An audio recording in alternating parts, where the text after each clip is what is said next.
這美國聯準會公布上新的利率預期無要變動，這屆決議以9-3通過。美國聯準會主席華喜呢也強調講，對抗這通貨膨脹絕對袂改變。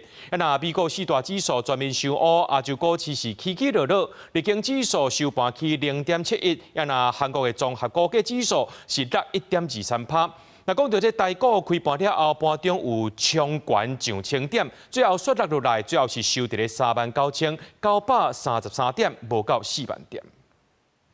美國聯準會主席華許上任以來主持第2場 FOMC 會議，比起頂一屆會議針對利率維持不變，全部無異議通過。這屆頭一屆出現3票反對票，主張應該先一筆利息。We understand that the 5+ years of inflation above target cannot be cured in 9 weeks, or by a single month of modest price decreases. This Fed will not waver. 聯準會鷹派官員言論，市場悲觀情緒升溫。那拜三美股全面收烏，道瓊指數大落1153點，比起美股早兩拜是亞股上演多空交戰。日經指數受到國內企業公布真水的財報帶動，收盤起0.71%，433點。韓國綜合股價指數是落1.23%。台股開盤了後，盤中要衝關千點，到上關41155點了後，每日起勢較練收價。收至39933點，是收4萬點。國內跟國外的政經的情勢，我們密切的關注。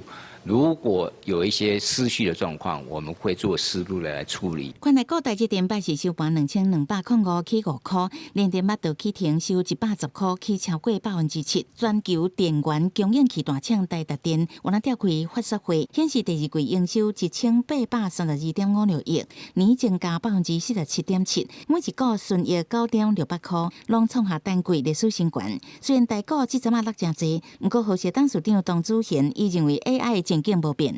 我們還是講產業才是台灣的根基啊，產業好，剛才大家關心的股市才會好，有信心的講 AI 一定會提高人類社會的生產力，就跟網絡一樣，你再隔10年看，沒有 AI 的數位產品呢，幾乎都是落後。